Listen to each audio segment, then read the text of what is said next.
Welcome to Growing and Aging Sex Positive. Or GASP. Get ready to grow with us as we discuss all things sex and sexuality related. I'm Nina. And I'm Carrie. Today, we're talking about myths and assumptions about sexuality. We all have them. Which have you let go of? Which have held true to your experience? Also, we want to hear from you. What's on your mind? What questions or thoughts do you have about sex and sexuality? We will share questions and replies in a future episode. Write to us at gaaSPPOD@gmail.com.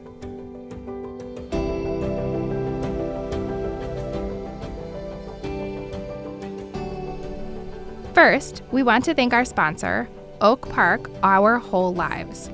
Oak Park OWL has classes for kids in 1st, 5th, and 8th grade in the Greater West Side of Chicagoland area. Classes start in September and January each year. For more information, please go to their website at www.opowl.org.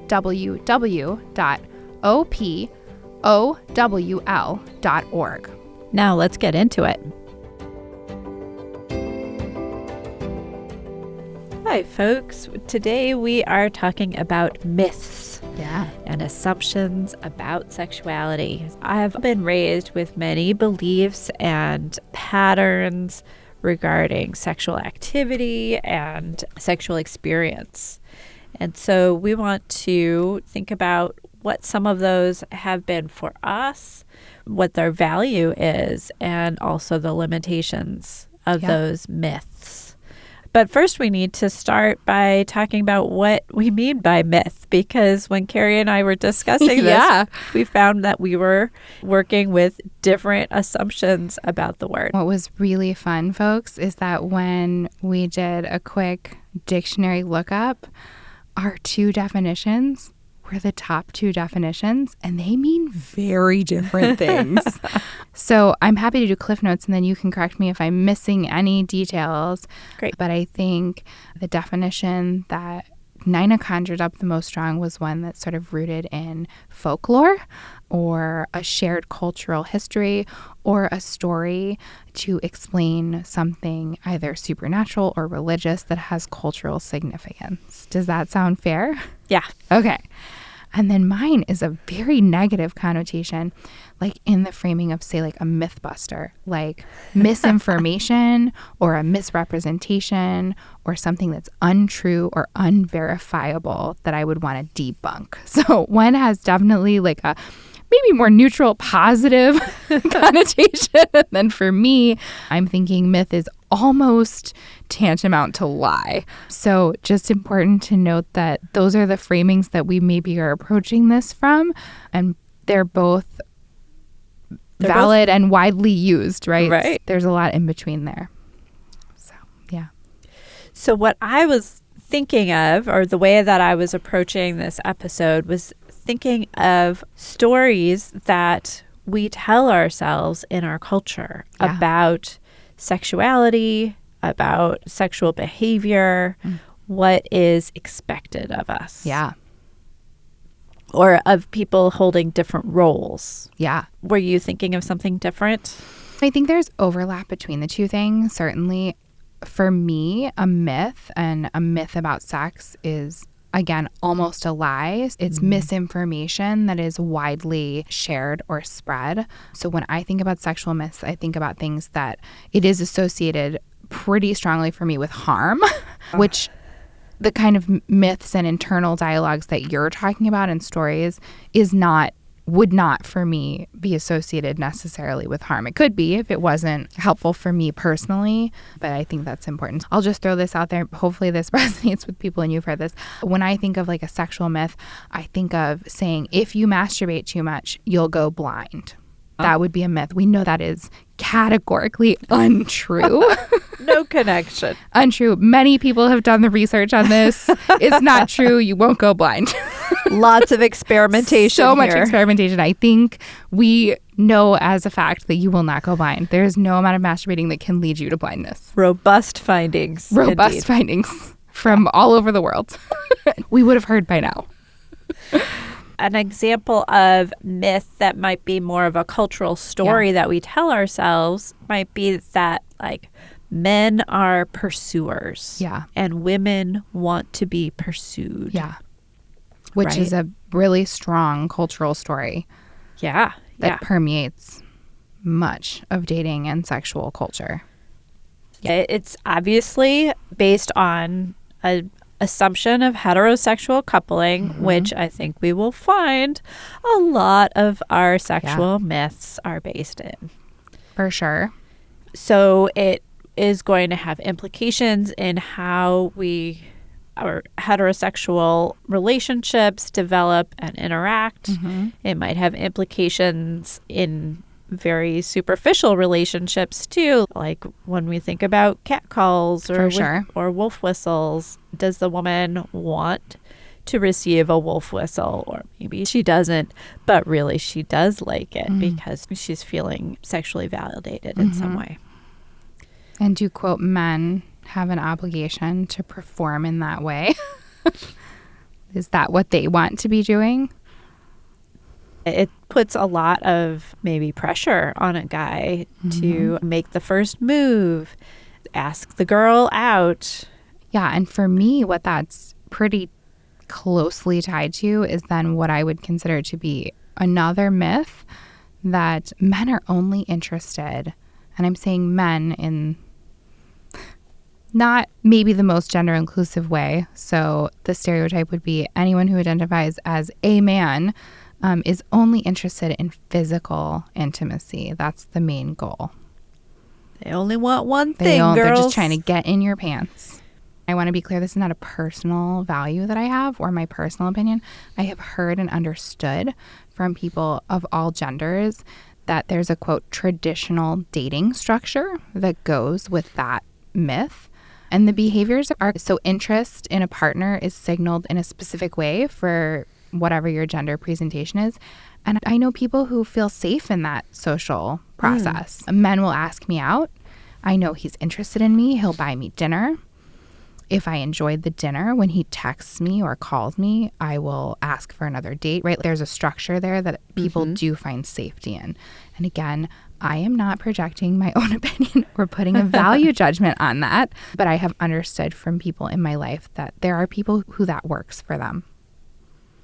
Maybe we can dig into that a little bit. What is the value of having some kind of cultural story about first A, then B, then C, and then you have penis and vagina intercourse? What's the value of that story?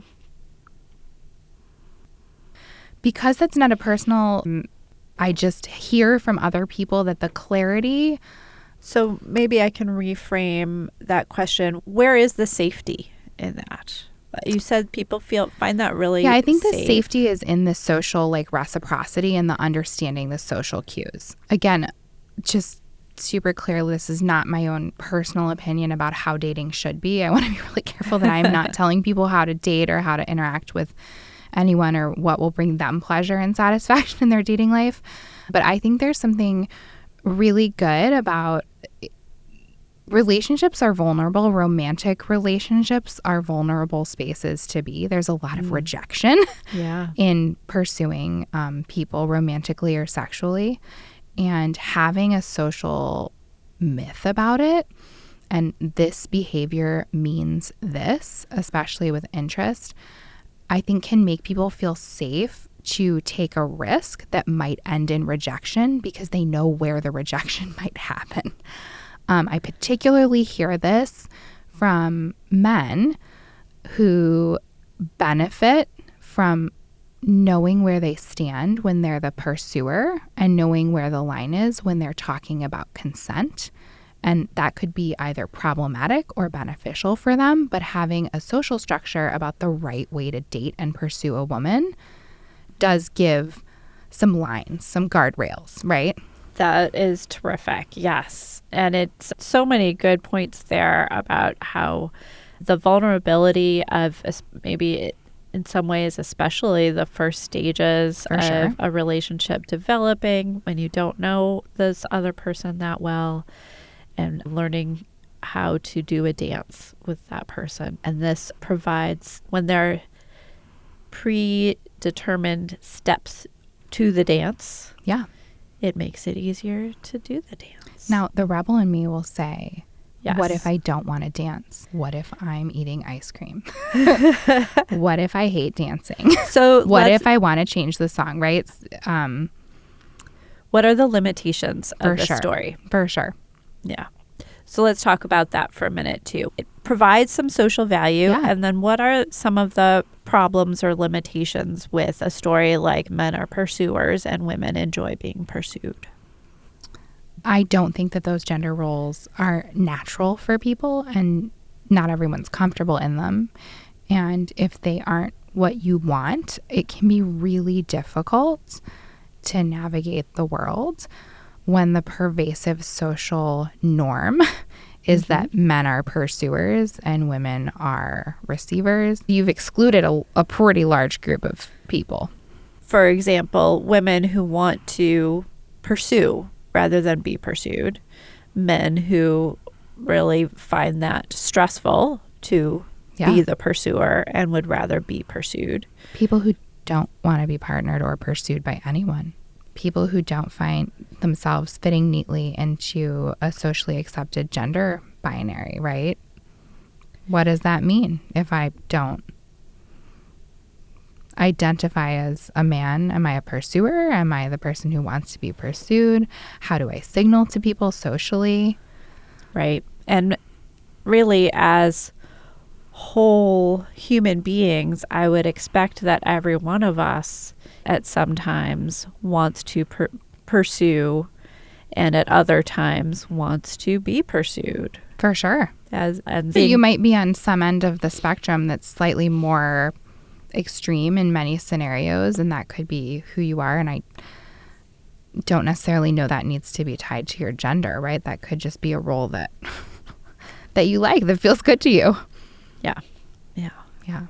It also excludes any level of queerness, same-sex attraction.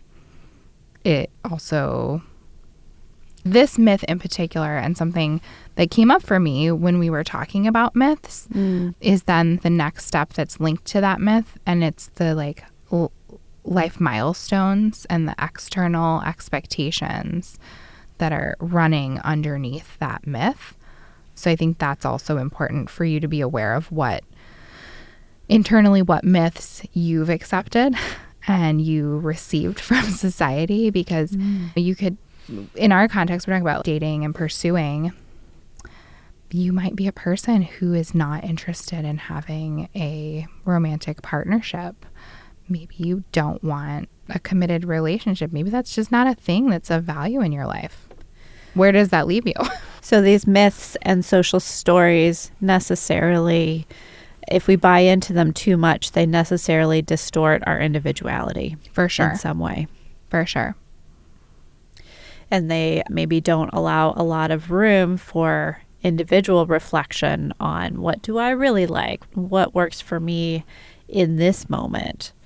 Because the path feels as if it's already laid out. So I think that's really important, that there are some values.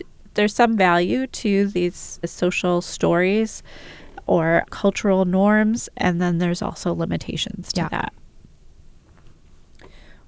Let's see. So another myth that I was bringing has to do with, you said men are always up for sex. Or no, you said men are only interested in sex. Yeah, there's a lot of kind of spin-offs to that, from that myth about gender and what that means for your libido and your actual sexual behavior and your desires and goals. Men always want more sex than women. When partnered, women don't want to have sex with men, and it's always men that are not getting enough sex. There's a lot of different variations of that same thread. And that's going to lead also in a very granular way into the specific dynamics of the act or the sexual encounter. For sure. Where there's this sort of, it might carry through an implication or assumption that the man is doing all of the active work while a woman just lies there and takes it or receives it or is just passive. This is very culturally specific. That's part of the point of talking about myths. Even in this positive definition, This is a cultural story. This is one story of masculinity. So, for example, if you look at ancient Greece, I find this really fascinating. Greeks had some very interesting cultural myths about sexuality. So what I'm thinking of in particular is if you look at Greek statues, ancient Greek statues, there are all these really beautiful statues of naked men with very small penises. Right? Yes. The penises are disproportionately small. So the rebel in me wants to instantly say we don't want to size shame any Greek statues. Hang on, Carrie. The typical interpretation, the standard interpretation of this portrayal, where they're very physically detailed with lots of musculature and a rather small penis, is that the cultural norm in ancient Greece is that masculinity is associated with a kind of control of the appetites, control of the body, rising above, no pun intended, the animal urges of the body. A small, flaccid penis is representative of masculinity. That is a line for this podcast. A small, flaccid penis is a representation of masculinity. Yeah. So it's just to underscore how culturally specific these associations are. There's a lot that's different between ancient Athens and contemporary Chicago, but this is one, right? And I find that really fascinating. I find a lot of depictions of ideal bodies in art through the ages to be really fascinating in a lot of ways. And then I also hope that in like several hundred years, they do not look back on this time period and assume that the things that are in our media is what all of us were into. I'm a little embarrassed already. Because that would not be great. This is what we have to bring to this posterity. Was 2024. Everybody loved this. Just problematic body image everywhere. So for me, too, that underscores this idea that sexuality and both behavior and attraction and then the relationship structures is inextricably tied to culture and is really informed by culture. And that individuals within that culture have preferences and we all have individuality, but you exist in your context and messages about sexuality and bodies are everywhere all the time. Yeah. So even in when we do of cultural representations, which is always fun, I'm always up for that, we rarely talk about what that means for specific sexual encounters. For sure. Right? And that's what we really want to do here. So would you say that it's important, if a person is thinking about myths, that it's important that we examine the myths that we're living with? Because that's what I interpret, and particularly when we talk about getting down to like our individual sexual behaviors, it can be really hard to know why you act the way you act, right? Like behavior is not always super clear, and knowing what sort of messaging, I'll speak in the first person, knowing what kind of messaging I got and not value judging that, but just sitting with that, like where is this coming from, can sometimes illuminate the choices that I'm making and help me clarify my own values. Yeah, I think it's really valuable to think about why we believe what we believe, right? That is not to say that individuals exist outside of our cultural influences in any way. We can also critically evaluate the messages that we receive. And as responsible adults, I think we do have an obligation to do that. Another myth that I think is worth discussing here would be the she comes first myth. This is the title of a book, as well as a message that gets shared in some circles, not all, belief about general desire patterns or arousal patterns along the lines that women climax more slowly and then come down out of the climax more slowly than men. Yeah. Still very heteronormative, of course. Extremely. Yeah.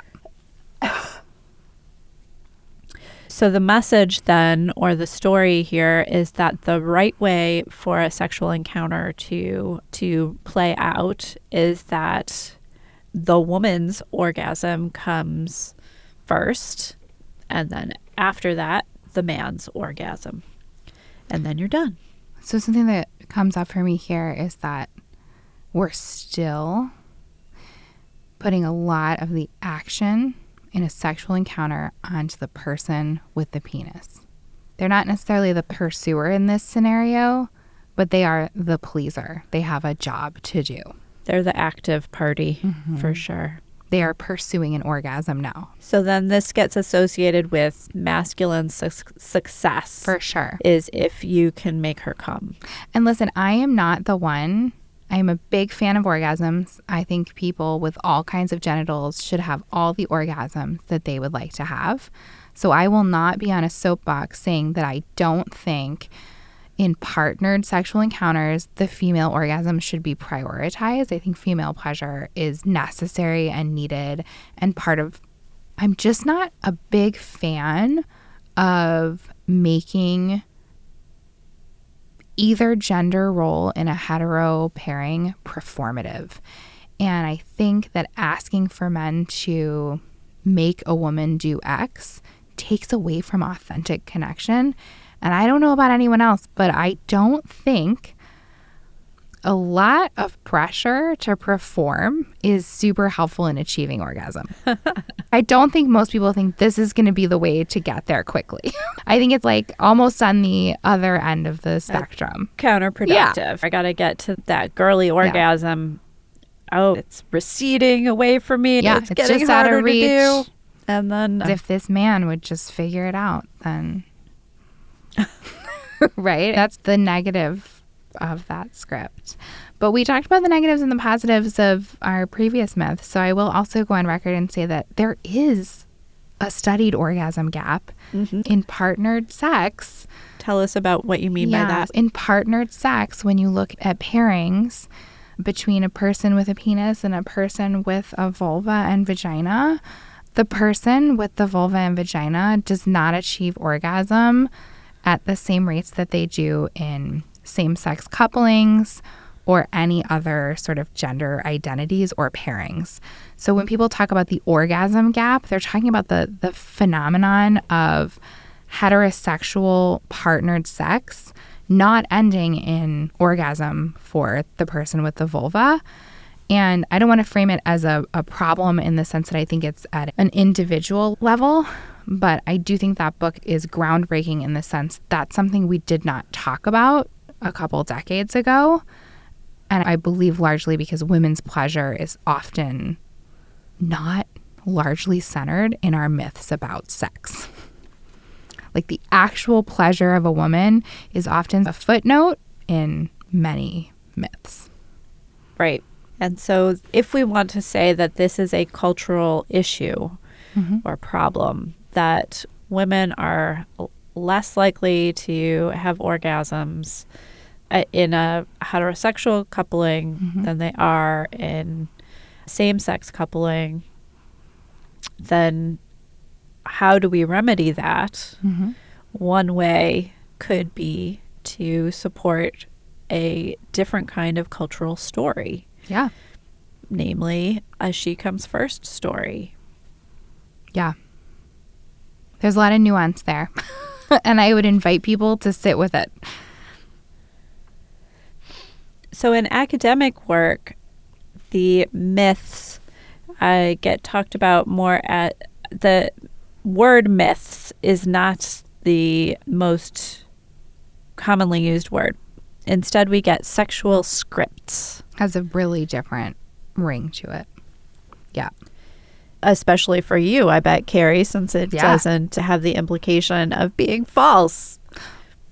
Oh, that's loaded. But my values don't largely align with many cultural norms, whether they're a script or folklore or a cultural story. I find myself resisting. Just generally by nature, resisting that and don't put me in that box. Don't ask me to perform to that. Yes. That's always a tension for me.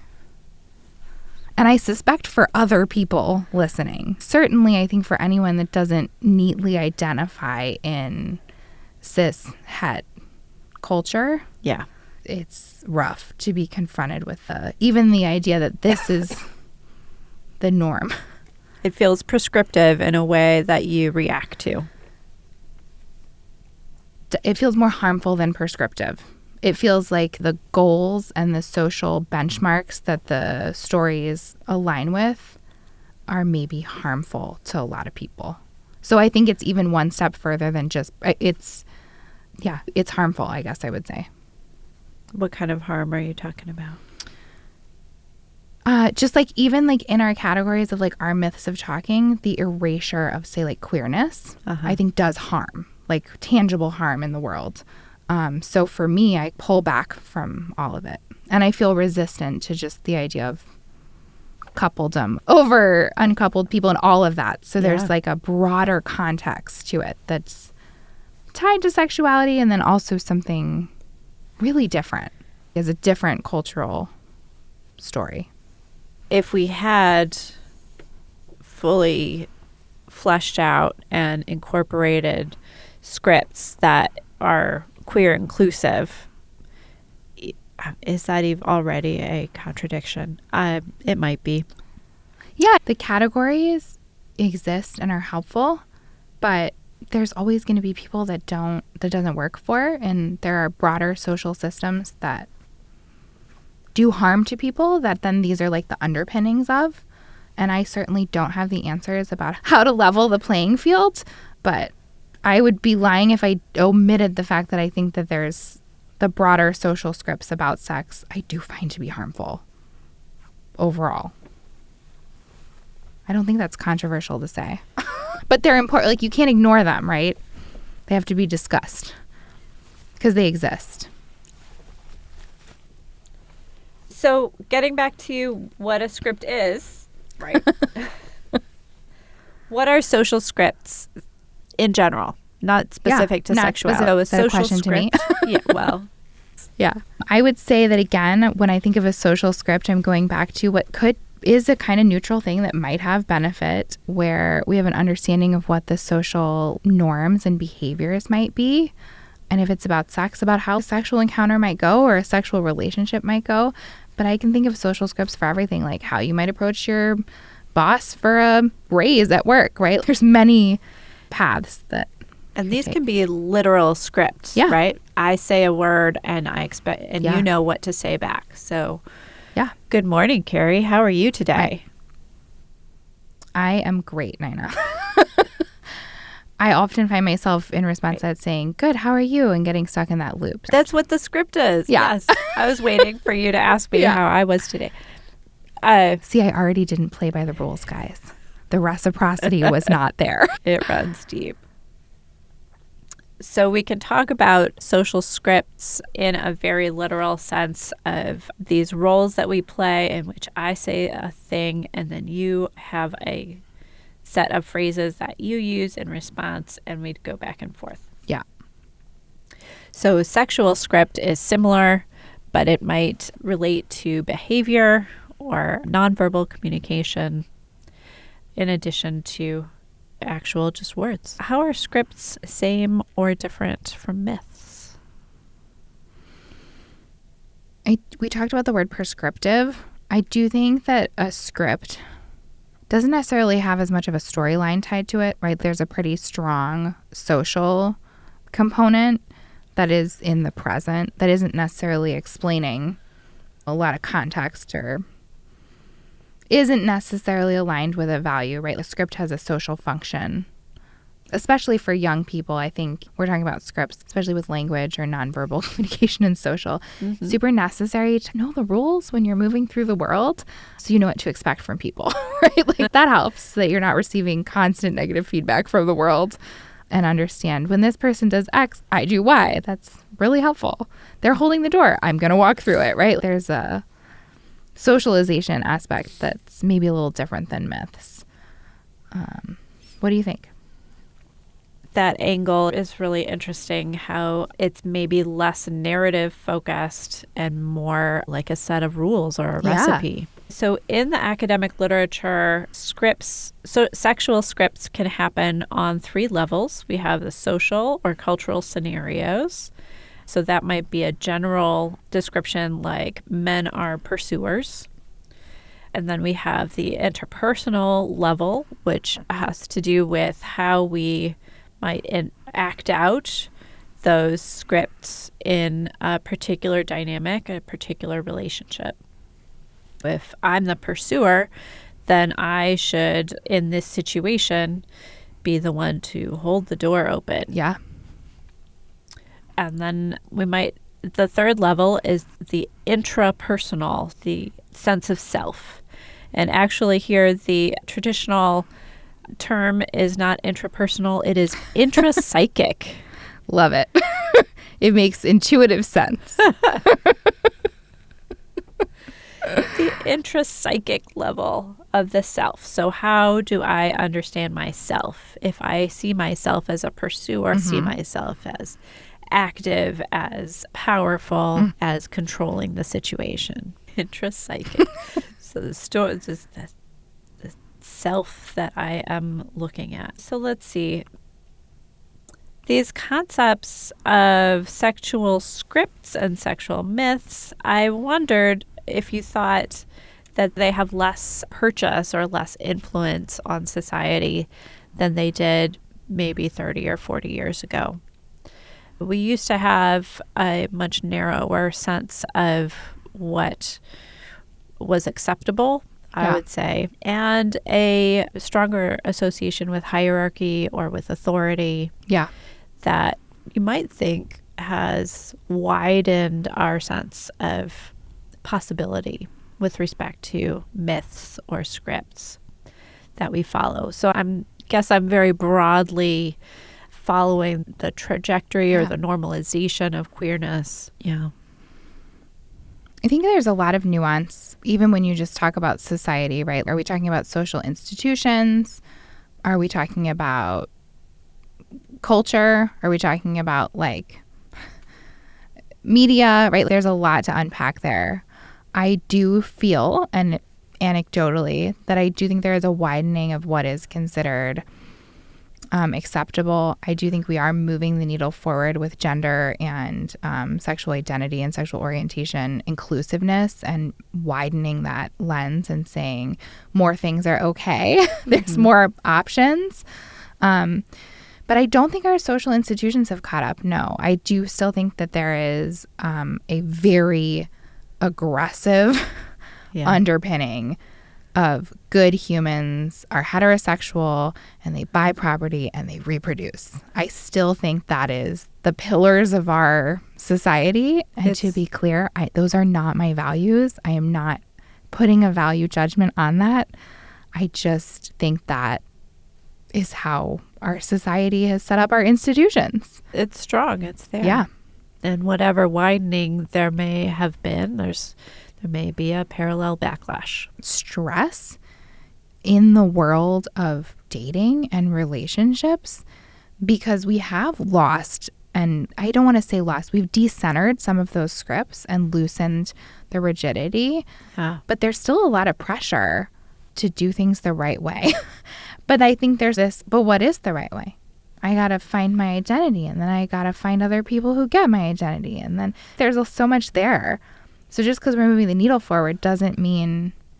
I have point blank heard people say that dating was easier when the gender roles were more clear. Yes. I was just going to say there's so consent. much. When you have less there's shared norms or there's more room for individual expression, being sure that you've gotten consent might get more challenging. Definitely. If I had a goal as a parent and as a sex educator, I would say that if we're gonna widen that lens and maybe even let go of some of these scripts and myths, our young people need explicit instruction on what consent is, what it looks like, what it sounds like, how it feels, how to know if they want to give it, when they want to revoke it. Like, we have to explicitly say that in really concrete behavioral terms, because if you get rid of the script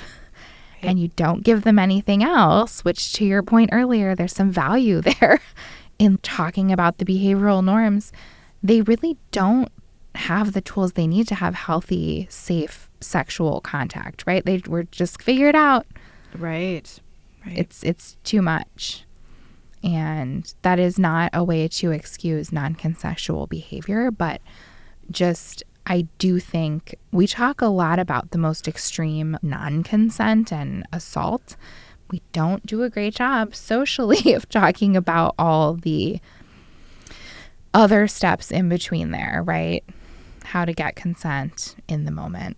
Let's go to talking about the implications for parenting and how parents might be able to continue this conversation with their kids. One implication of all of these really strong myths that are still very heterosexually focused is that we see in our experience as sex educators kids who are really puzzled all the time about how sex can even happen between two people who are of the same sex, who have the same equipment. Yeah, I think knowing the sort of social and cultural context and like the messages that I got is a starting point. And then I think the next step from that is if I'd like to provide more tools for a young person, for my child, I then have to actually tell them what behaviors. And that can be really hard because talking about like actual body parts and naming genitals and things that people do in sex acts can feel super terrifying as a parent. But I actually think it's necessary. You know your child best and you want to be guided by the direct question they're asking and not give more information than they've actually asked you. But you also do need to talk about what kind of actual physical contact happens. For example, a fifth grader might say, how can lesbians even have sex? Is it even possible? Yeah. And my least favorite answer to that question that I hear all the time is any way they want to. That does not give me any information about the body parts and what might feel good. It's okay to say a lot of people have sex because it feels good. People like touching their hands, their mouths to their genitals, to other parts of their body that feels good. Everybody likes something different. People usually talk about it before they do it. Like really, a real answer gives kids a lot more context. And it's important, I think, to understand as parents that a kid might be coming from a place of, I see this myth or this norm of sex is penis and vagina contact. Yeah. And I'm just trying to puzzle out how this works in a same-sex relationship where there might be two vulvas and no penises in sight. And that it's not necessarily, it might be developmentally appropriate for the kid to be asking that question, right? They're just trying to understand how the world is working, not necessarily any unreasonable fascination with sexual behavior.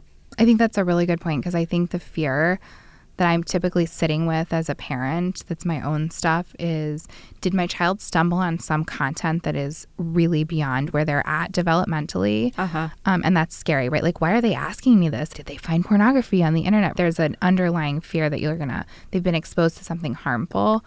But it's super normal for kids to need some details. If a child asks you what a handshake is, how people shake hands, you would just answer them. You wouldn't frame it in a really awkward, complicated context of where the history of handshaking is and what handshaking means. You'd say most people reach out and grab the other person's hand, and they might squeeze a little bit and shake up and down. Like, you wouldn't struggle. As always, parents, it's a good idea to just take a deep breath, answer the question that has been asked, pause, and see if there are any follow-up questions.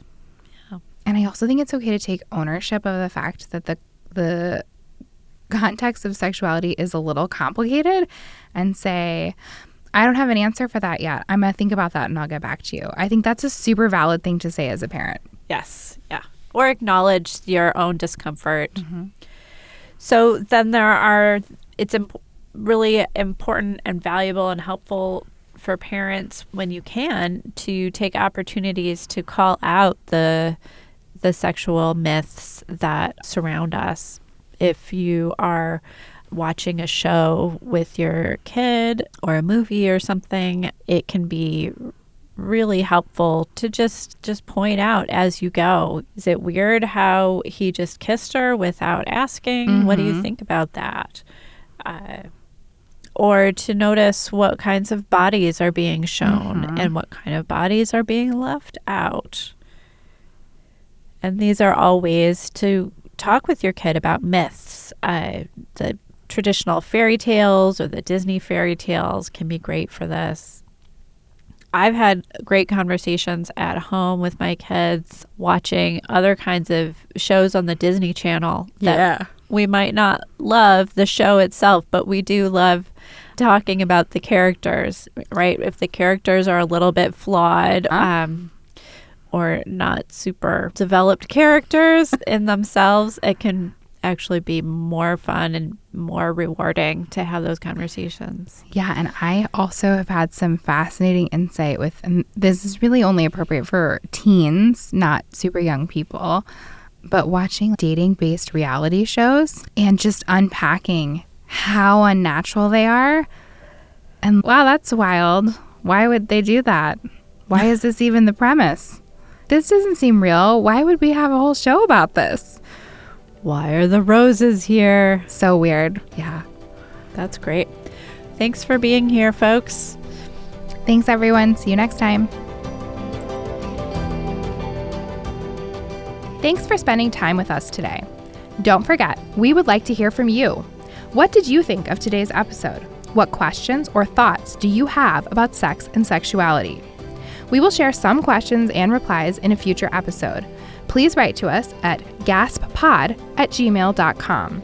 That's GASPPOD@gmail.com. And thanks also to our sponsor, Oak Park Our Whole Lives. Oak Park OWL delivers comprehensive, inclusive sexuality education to youth and families in the greater west side of the Chicagoland area. For more information, check out their website at www.opowl.org. Take care of yourself and others. Talk to you soon.